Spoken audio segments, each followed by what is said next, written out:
I know it is in fact quite rare to see me as a disembodied head floating around in space, bedecked with candles either side of my head. And you must be asking yourself, is there a good reason for this? To which the answer would be, not really. I just suddenly felt like it would be nice for me to have my face illuminated by candlelight and for me to be perceived in a very different way to create a different emotional atmosphere for the one particular video that I'm doing. Why? Because this is on the subject of midwinter. Why would I want to be doing a video on the subject of midwinter? What is so important about this time? It is the holiday season. It is the time of year when everyone everywhere does something, whether they are believers or whether they are non-believers. And also it is a time when people of various different types go on about the original Christmas, the true Christmas, the original Yuletide, the true Yuletide, and what this time of year really genuinely means. But I've got one thing to add to this. Time passes and it changes.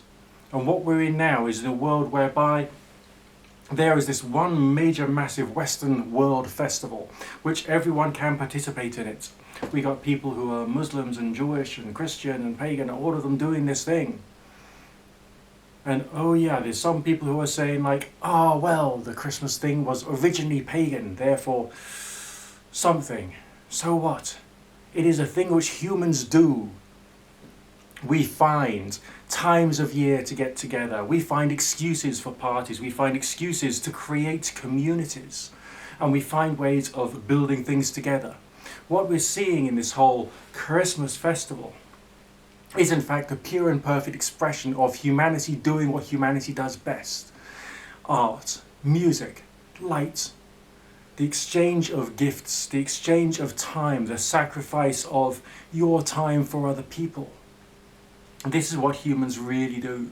And so therefore I believe that that is the true spirit of the season and the true spirit of this time of the year. It's nothing to do with the fact that this particular festival is owned by any particular cult or group, or whether it is owned by another cult or group. It is a human thing. We have a dark sky which has already been illuminated by fireworks. We have therefore a canvas upon which we can paint our dreams and our aspirations and create theatre in its own right. And even the very fact that there is a seasonal change demonstrates that there is light play, mood play, emotions, and people are adding extra thoughts and feelings to this. But if we were to think about this from a agrarian era kind of like mindset, what would the Christmas season really be about? What would midwinter really be about? What would Yule be really about? Take into account that these days December the 1st is the meteorological beginning of winter. What does this midwinter season really mean?